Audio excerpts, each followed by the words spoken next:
Hi, thank you for joining the My Amazon Guy podcast. This is your host, Stephen Pope.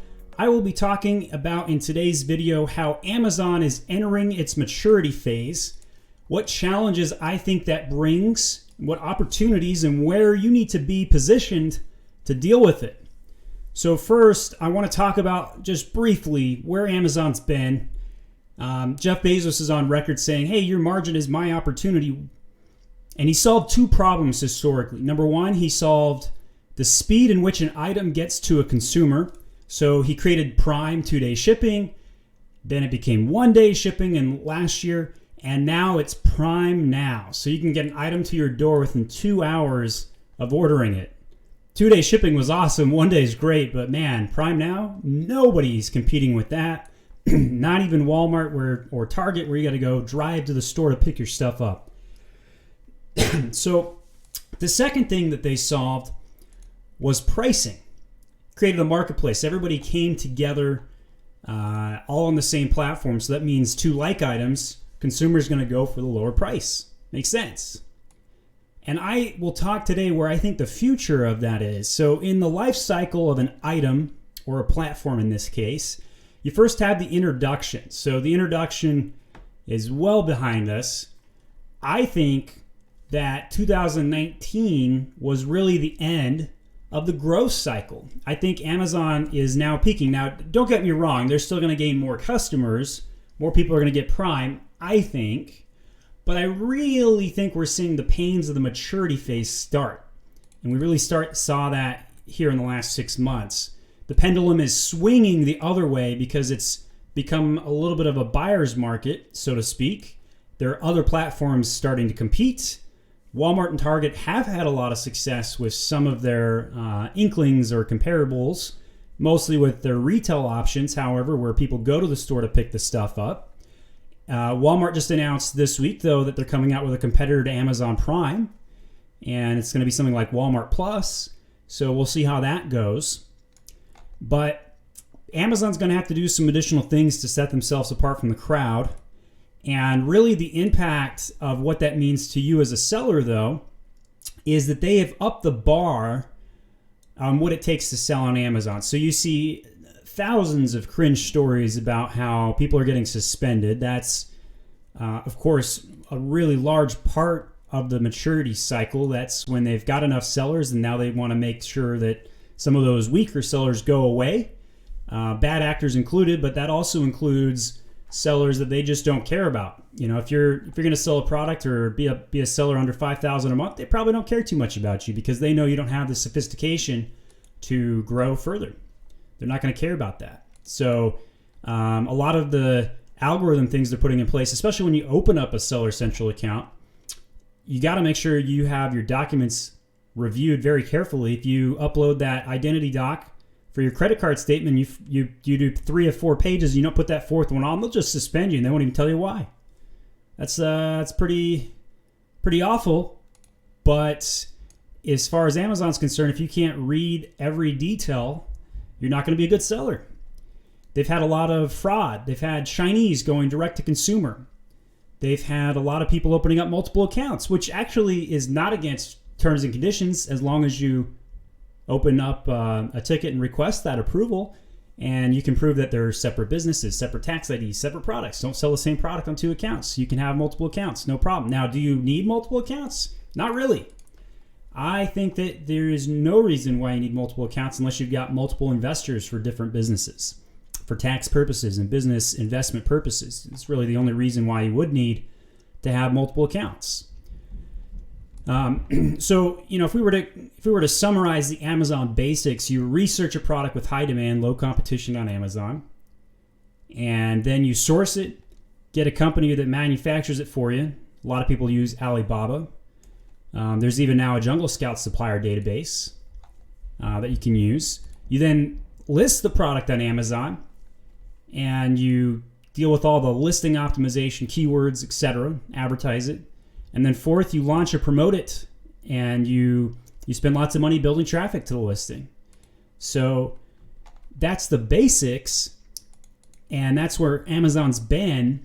But really where I think it's going is and everybody can tell you how to source an item, but what nobody's saying, and I'll be on the record saying it right now, you need to source and start manufacturing directly in the States. And if you don't have a game plan to do that, you're going to be behind the curve. Now, obviously, not every product's going to be on the horizon to easily do this. There's going to be a pretty big learning curve manufacturing coming back to the States. You're going to have tariffs helping you. You're going to have a lot of things that line up to make that happen. But if I was an investor right now, and we got this big flu going over in China, coronavirus, COVID-19, and it's going worldwide, and the stock market's going crazy. If you don't take control of your supply chain right now, that's a problem. And so I think that the sellers that are going to be successful in the next 2 years are going to be the ones that figure out how to take control of their supply chain. And I don't just mean move your manufacturing to Vietnam, like a lot of people are doing, which is not a bad idea, actually, since the tariffs really aren't bad there, and they're kind of like what the China manufacturing market was like back in the 90s. So I've been to China. I went to one of the Canton fairs a few years back. Pretty overwhelming experience. It's like walking into 10 football-sized stadium buildings, equivalent. And I think there's only like 3 buildings, but it was equivalent to 10 football-sized stadiums, I felt like. I didn't really get a good handle on what each manufacturer was capable of. There were booths there. Obviously, the bigger booths, you'd think bigger money. But you honestly couldn't tell if who you were talking to was the actual manufacturer or another third party. It was very difficult. And obviously, a lot of products you can see, you can go there for ideas, don't get me wrong. But if I was going to go back to China right now, I would absolutely go toward actual physical facilities. And with Corona happening right now, nobody wants to do that, of course. So if I was looking at my 2020 strategy and saying, hey, what can I do right now that's to invest in my future, I would be looking at how to open up my own manufacturing plant. And so I live in Georgia. There's not a lot of B2C manufacturing going into Georgia. And I've been a part of the Georgia Manufacturing Alliance. I went around and I've toured many facilities. I've networked. I've talked to the guys. I've been to the southeastern Georgia in Vendors Association, and I've talked to people who come up with product ideas too. There are many manufacturers in Georgia and probably throughout the United States, but many of them, they're focused on B2B. They are not going to be easy to work with. They do not know how to deal with your B2C requests, your consumer products that you're trying to sell on Amazon. So it's going to be easier actually for you to start your own manufacturing plant. And now this isn't going to be feasible for most people. Most businesses are not going to be able to make this happen. But the ones that do, those are the ones that are going to eat up everybody else. They're going to have way more success, higher profits, and they're not going to be hit by black swan events like we're seeing with Corona. So that's where I think the future is, to deal with the maturity phase of Amazon. The other thing I think that we're going to see sellers gobble each other up. I think the number of sellers is actually going to go down in the next year or two on Amazon. And I think we're going to see sophistication win out. We're going to see bigger sellers buy other ones. Just like, same thing, I used to be in television. Same thing happened in the television market. A couple of key 3 or 4 companies came through and bought up everything. Same thing happened in radio. You had Clear Channel buy 1,000 radio stations. They also tried to do the same thing in television, although they failed much more in the television market. Got Sinclair. I don't know how many TV stations they own, maybe 40, 50, I don't know. And anytime an industry starts to die, you see things get gobbled up. Same thing with newspapers, any media really right now, that's happened to. I think the same thing's going to happen with Amazon sellers. I think we're going to see the sophistication require a higher level of sophistication, integration, technology, tools, and people that know what they're doing. So I run an agency, of course, called My Amazon Guy, and I get calls all the time, and they say, Steven, what do I do about XYZ? And the reason they call and contact me or they're my client is because it's an ever-changing marketplace. Let's just talk the last 2 weeks of changes, okay, on Seller Central. We had beta programs come out for 2 new forms of advertising with video ads. We had new display advertising where you can actually retarget your own past purchasers. That was never possible before. Only 10% of accounts have that right now. It was a pretty automated beta. You can't actually request to get access to that display program, but you can request access to get access to the video ads. So if you haven't done that yet and you've got video capacity, you absolutely should go right now, go into Seller Central and open up a ticket.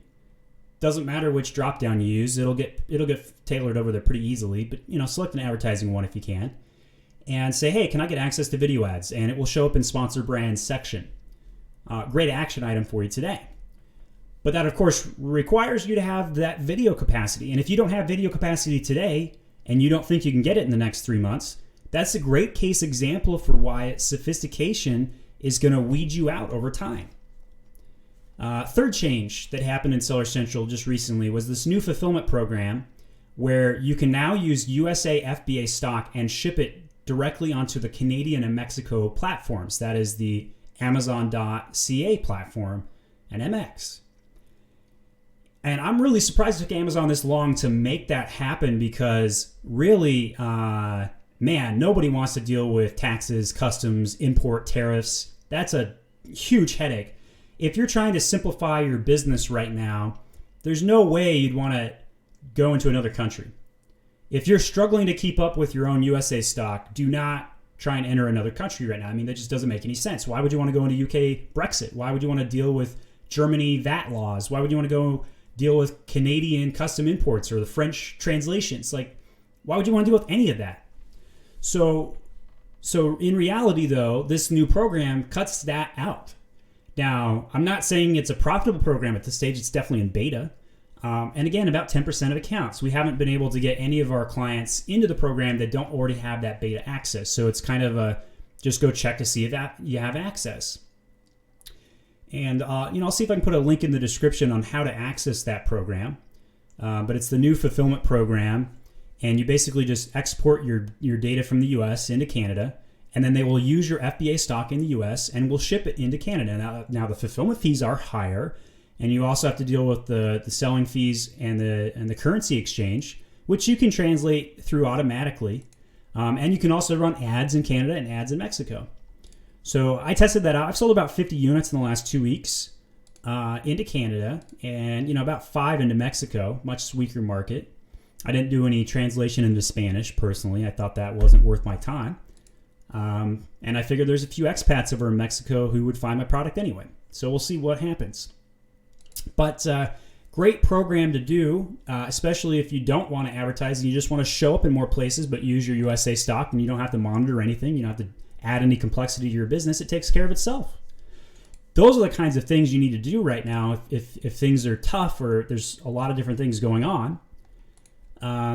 But in reality, this maturity phase is going to increase your complexities. You're not going to have lower complexities. They're going to add. You're going to see add-ons to complexities, whether it's your marketing or your operations or your finance. Nobody likes the fact that Amazon holds your money for 2 or 3 weeks and then deposits it. That hurts cash flow. A lot of product businesses, their bank accounts close to empty. I run an agency, so my cash flow is actually rather strong. I don't have to deal with big investments into product. Now, I do side hustle a product-based business, mostly just to test things for my clients. And I can be aggressive with it because I don't need to be profitable with it. It's a test bed. I just try and test every new feature I possibly can on this account and see what happens. I run a very high risk opportunities and try and go execute them because I want to increase my sophistication.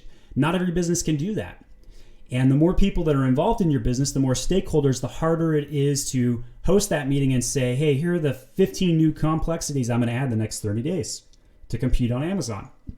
It's a very difficult thing to do. Most corporations, they basically just shove their products on Amazon and hope for the best. That strategy is starting to fail, and we've seen that. And that's why I'm getting a really large spike in phone calls from corporations and wholesalers that are trying to go to retail. But the difference between running a wholesale company and a retail company is the difference between running a Costco and a Kroger, where on Kroger, it's clean up on aisle 6 every day. And in Costco, it's these nice, neat piles of pallets and everything makes it really easy to use and ship out in bulk. which is cool. That's a nice way to run a business, but it's not scalable in the retail world. You can, if you got a product that does good on Wayfair, they're a great platform for that kind of thing. Amazon's not. And, we've seen, here's another example of Amazon entering the maturity phase. They kicked everybody off the, Vendor Central. Not everybody, obviously, but a lot of people were kicked off Vendor Central, and they had to figure out where they were going to exist, and they had to transfer over to Seller Central. And there was no notice on that. So you can't have Amazon as your sole income right now. Very risky if you're doing that. Your business will go under. What happens if all of a sudden your products get removed from the detail page? Right now, Amazon's not giving warnings. They're just ripping things. They're just totally taking them off the detail page. And if that happens to you for 48 hours, you lose all your business rankings. Everything gets disrupted for like 2 months. That's a huge loss of income, really damaging to your business. So how do you be proactive? How do you solve that problem? Well, you go read all of the new terms and conditions. Amazon's cracking down on parentages. Parentages are the connection of variations of color or size of similar items. If you've got square tables and circle tables, Amazon's going to break those parentages up.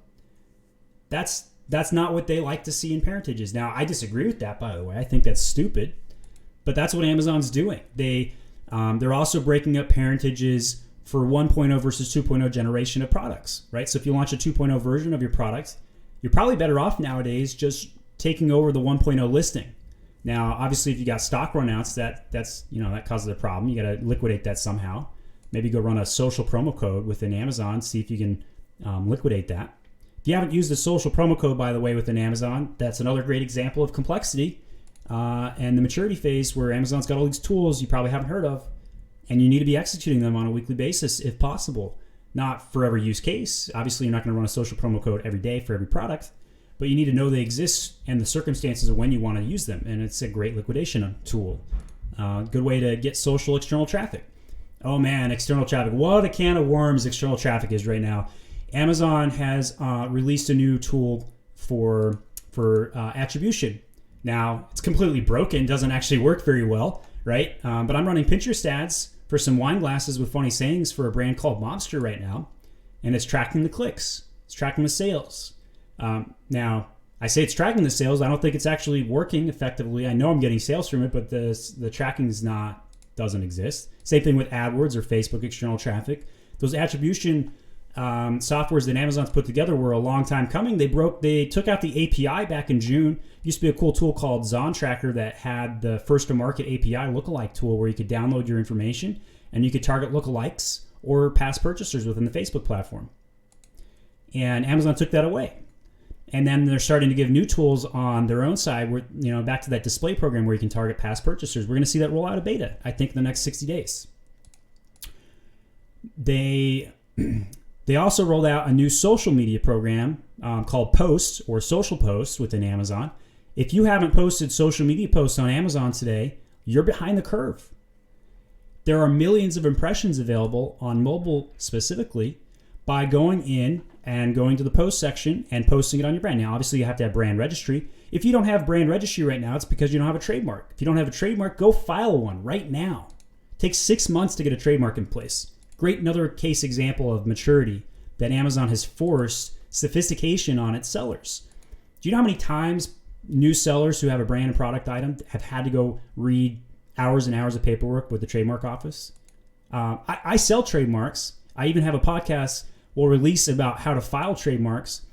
And if you need a trademark, just go to myamazonguy.com, go to the services section, go to trademarks. The cost of that's $775. We'll take care of everything for you. Very complex product concept to get trademarks in place. We have started to offer random services and complex services for our clients because that's what it takes to sell on Amazon right now. Now, the one service that we've tested and failed at is external traffic. We are not the leading experts in external traffic going into Amazon. There are other guys out there that do it better. But we are leading experts in running ads, SEO, logistics, how to talk politically within an organization to get everybody on the same page. We do that a lot. And tracking and making sure inventory and catalogs managed correctly. that's enough to run an agency. A lot of things you got to do for a consistent basis. And our clients are getting hit with detailed page removals like crazy right now. And we're dealing with that all the time. And there's new email addresses to contact to get your detail pages up. If you don't know what those email addresses are, you need to find out. I'll post them in the description. I'm taking some notes right now on everything I need. I've promised that I'm going to have to post in the description because it's becoming a long list of things that we're going to have to do. So we got Amazon social posts. We've got the new display program. We've got links for new email addresses to contact for detailed page removals. A lot of sophistication. So these are all examples of that maturity phase, and that's why I think you're going to have to open up a USA manufacturing plant to deal with all the logistics headaches that are coming, create a higher quality product. You're going to have higher quality customer service. There's a great book I like. It's the title of this book is Strange. It's actually called I Effing Love That Company. Now, it came out a few years back. I think it's probably 5 years old at this point. It's written by a guy who owns the company American Giant. They basically sell the Mercedes-Benz version of hoodies. This is where I actually got my first concept of why I think you're going to need American-made in the future. This is the source knowledge for me of where I came up with this concept. And I've been thinking about it almost the whole 5 years. Been trying to figure out how to execute it. That's why I joined the Georgia Manufacturing Alliance. I was trying to figure out how do I manufacture in the States? And I have not cracked that goose yet fully. Now, I have half cracked it. And for my purposes and for some of the products I deal with, I do make them in the United States. But I haven't figured out how to do that in mass for dozens of different types of products. It's very narrow for me so far. So obviously it's going to take a lot of capital to invest and make a new facility, warehouse, people to run it. Going to have to go figure out and talk to people who how to get the raw materials. It's going to be a lot of headache. And on top of that, you're going to still have to have all the headache that we also talked about in the marketing side and running Seller Central and dealing with all the catalog page removals and dealing with increasing your traffic to your listing and dealing with design. We didn't even talk about design yet. I have a designer that full-time, 40 hours a week, they're busting out A+ content for our clients, brand stores, graphics. That's all they do all day long. That's because it's in high demand. There's so many things you need to be doing. If you have, oh, by the way, here's another one, A/B testing for your A+ content. If you haven't run an A/B test for your A+ content yet, you're missing out. You can figure out whether green or red is a better color for you. You can figure out whether the module where I like to call it the product grid, where you compare products that you sell. That's my favorite module. We ran an A/B test to see if raising that product grid made a difference on sales. It did. It actually lowered sales. Don't do it. Put that towards the bottom.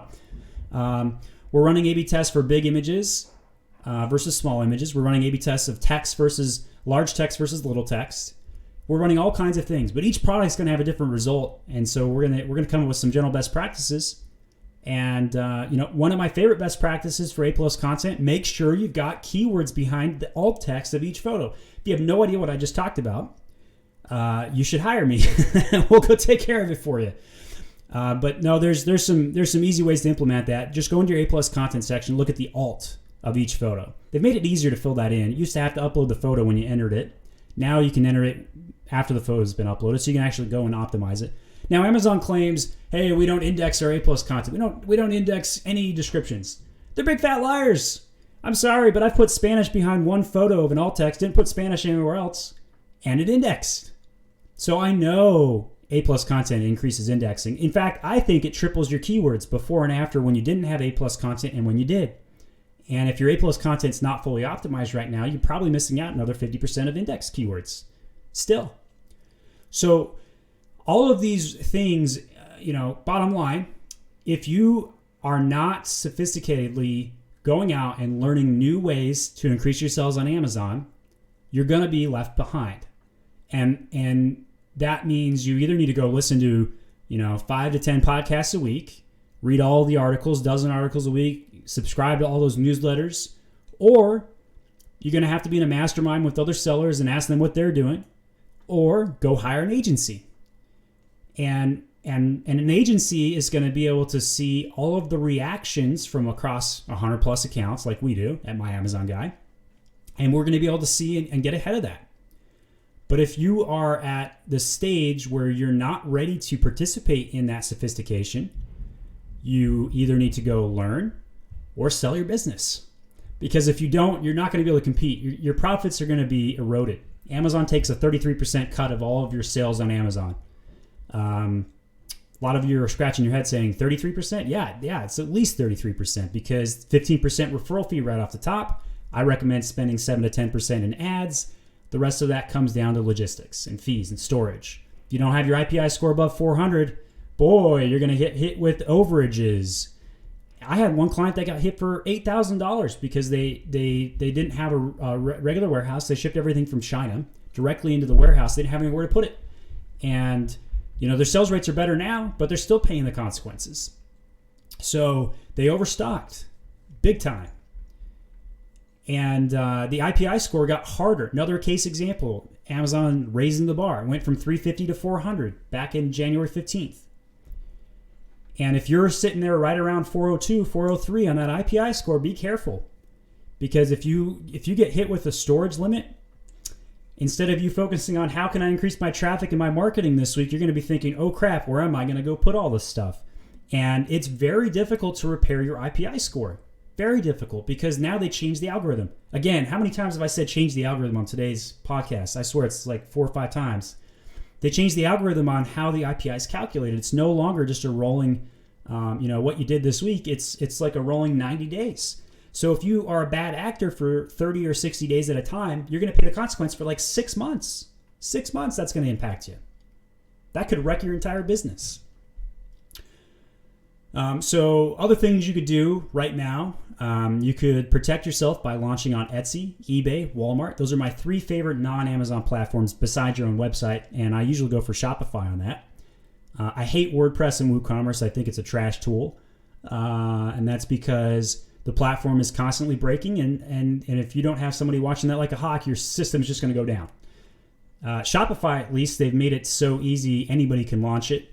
Although you still need a design team and get all that built up and whatnot. Walmart's easier to launch than it was a year ago. They've made it easier. I definitely think that's worth doing right now. eBay, pretty much static, hasn't really seen any revolution, but you can run ads on eBay at a CPA model. CPA standing for cost per acquisition. You don't have to do cost per click like you do on Amazon. So eBay could run ads just for impressions. Walmart's advertising program, not really worth doing yet. It's kind of up and coming. Etsy's advertising program, I think, is also trash. They basically just use Google Shopping Network for the most part. So people, if you're not an Etsy shopper and you see something in Google, you're probably, if you're not predispositioned to buy on Etsy, you're not going to go over to Etsy and buy your first product. You're not. You're going to go to Amazon. 2 years ago, people looked for their first search for products on Google. Today, that's Amazon. The first place people start searching for their products is on Amazon today. Another thing to keep in mind is the automated email program. My favorite tool is Whiz. Big proponent of that one. And if you don't have automated emails sending to your customers right now, you're missing out on the communication. Now, I think that's been dwarfed and nerfed several times over the past 3 years. Feels like 60% of buyers have just completely opted out of it. You can't incentivize reviews. You're sending messages to your consumers, but still, nonetheless, it's a set it and forget it program. So there are 2 types of things you can do for your business: set it and forget it, and continually optimize. So when you're first launching, tackle the set it and forget it stuff first. Set it and forget it. Set emails up. Set it and forget it. Put your A+ content in place. Put your keywords in place. Continually optimize. Advertising. Anything that has a cost, continually optimize. You don't want to be paying thousands of dollars in ads without monitoring that. That's our number 1 service we offer at My Amazon Guide, by the way, is advertising management. Because, if you pay us a percentage of what you're spending on ads, you're gonna make it up in triple digits for the result. You're gonna find new sales, new customers, new acquisitions, and lower your ACoS. What's a good ACoS? That very, very big debatable subject. Right now, I would say break even. Whatever your break even is on a product, that's a great ACoS. Because for every advertising sale you generate, you're going to generate 3 organic sales. And I can prove it to you. Go spend $10,000 in ads and then shut it off. your sales rates will stay pretty consistent after you run those ads. Now, don't shut it off. Keep ads on 24/7, but sometimes you have to turn something off to prove it works. But if you don't do those ads to begin with, you may not even get off the ground. You may not. Back in the day, 5 years ago, you could just launch a product, it would start selling. Nowadays, you got to spend like $2 or $3 grand in traffic building just to get it off the ground. And you're seeing all those sophisticated sellers, in the first 2 months generate 1,000 reviews on their products. Now, most of them are gaming the system using product inserts with incentivized reviews. There was a great video 2 weeks ago. The lockpicking lawyer, he this guy, really fun to watch. Just go look him up on YouTube, lockpicking lawyer. 2-minute videos. He shows how easy most locks are to pick, and he uses credit cards. He uses like a nail file or whatever, or a pencil in some cases, just to open stuff up. How easy it is. Well, anyway, so this one lock that he picked, it was so easy. He used I think he used the insert that came with it, and the insert said, "Hey, leave us a review on Amazon. We'll give you $10 back," which is a big no-no. I think we're going to start to see Amazon majorly crack down on product inserts. And they've already cracked down on incentivized reviews, but we're going to see them crack down on product inserts that incentivize reviews specifically, and that's because it's been such a problem. Everybody's been hacking that system. So if you're doing that right now, think twice. You're going to lose 90% of your reviews. That's what happened to this one guy who sold that lock. They got reported, and they lost 90% of the reviews. If you have a competitor who's doing some shady stuff, go right now and buy their product. Look at their product insert. If they are incentivizing reviews, take a screenshot of it, get your order ID and go file a ticket and report a violation. Easy ticket to file. Same day, you may get a response. I have filed many violation reports for my clients with shady competitors. We have really strong results with that. It's absolutely worth your time to go do. You got a competitor making claims about curing coronavirus on their listing right now? Boom, go report them. Unless they're Clorox bleach, there's no way they can make that claim, especially if they're essential oils. Take them out. For the love of humanity, take out the essential oils people who are trying to cure corona right now. It doesn't work. Come on, guys. Listen to the scientific experts. That's a diatribe for another time, though. All right, so I've made the case that Amazon is entering its maturity phase, and why that's important, and what you can do about it, and why I think you need to get an American manufacturing plant. Well, that's it for me today. If you liked today's episode, please subscribe to our podcast. Tell 3 other people about it. We're just starting out this podcast. We really could use your support on that. Tell 3 other people about it. We'll be really greatly appreciated. You can go to podcast.myamazonguy.com and you can subscribe. And we really appreciate it. And leave any topics or comments of a topic that you think we should cover next.